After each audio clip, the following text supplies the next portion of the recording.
যুক্তরাষ্ট্রের টেনেসি অঙ্গরাজ্যে দাবানলে 7 জন আর আলাবামায় ঘূর্ণিঝড়ের আঘাতে 5 জন নিহত হয়েছেন। দাবানলে আহত হয়েছেন অন্তত অর্ধশত মানুষ। বেশ কয়েকজন নিখোঁজ থাকায় তল্লাশি ও উদ্ধার অভিযান চলছে টেনেসিতে।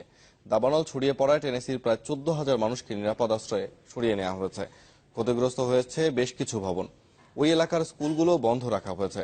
পর্যটন শহর গ্যাটলিনবার্গ আর পিজন ফোর্ক শহর সবচেয়ে ক্ষতিগ্রস্ত হয়েছে দাবানলে।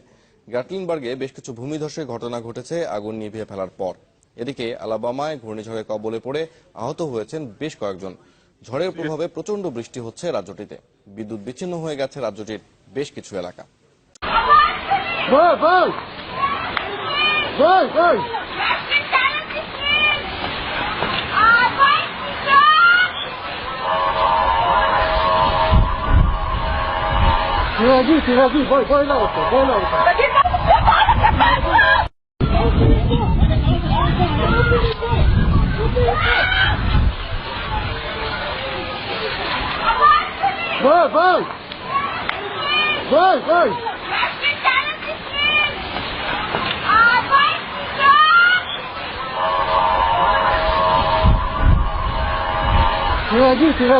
বিরুদ্ধে গণহত্যা চালানোর হুমকি দিয়ে যুক্তরাষ্ট্রের ক্যালিফোর্নিয়ায় 3টি মসজিদে চিঠি পাঠানো হয়েছে।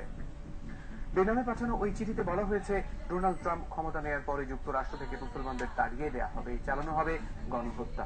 মুসলমানদের উচিত হবে এর আগেই যুক্তরাষ্ট্র ছেড়ে চলে যাওয়া। আমেরিকান ইসলামিক রিলেশনস কাউন্সিলের লস অ্যাঞ্জেলস নির্বাহী পরিচালক ওসাম আইলুস চিঠি পাওয়ার বিষয়টি নিশ্চিত করেন। একটি মহৎ কাজের জন্য আমেরিকানরা কথাটি লিখে বেনামে স্বাক্ষর করা হয়েছে ওই চিঠি। এই ঘটনার তদন্ত শুরু করেছে সান জোসে পুলিশ। ট্রাম্প জয়ী হওয়ার পর থেকেই মুসলিম সহ অন্যান্য সংখ্যালঘু সম্প্রদায়ের লোকেরা রিপাবলিকান পার্টির সমর্থকদের আক্রমণের লক্ষ্যে পরিণত হয়েছে। বিভিন্ন স্থানে ট্রাম্প সমর্থকদের হাতে মুসলিমদের হয়রানি হওয়ার খবর পাওয়া গেছে।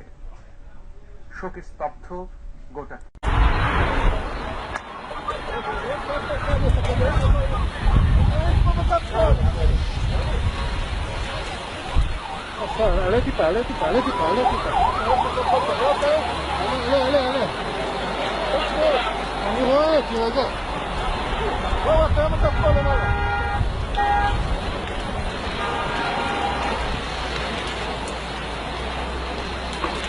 لماذا بتطبيب يمينه؟ تعال معنا يمينه.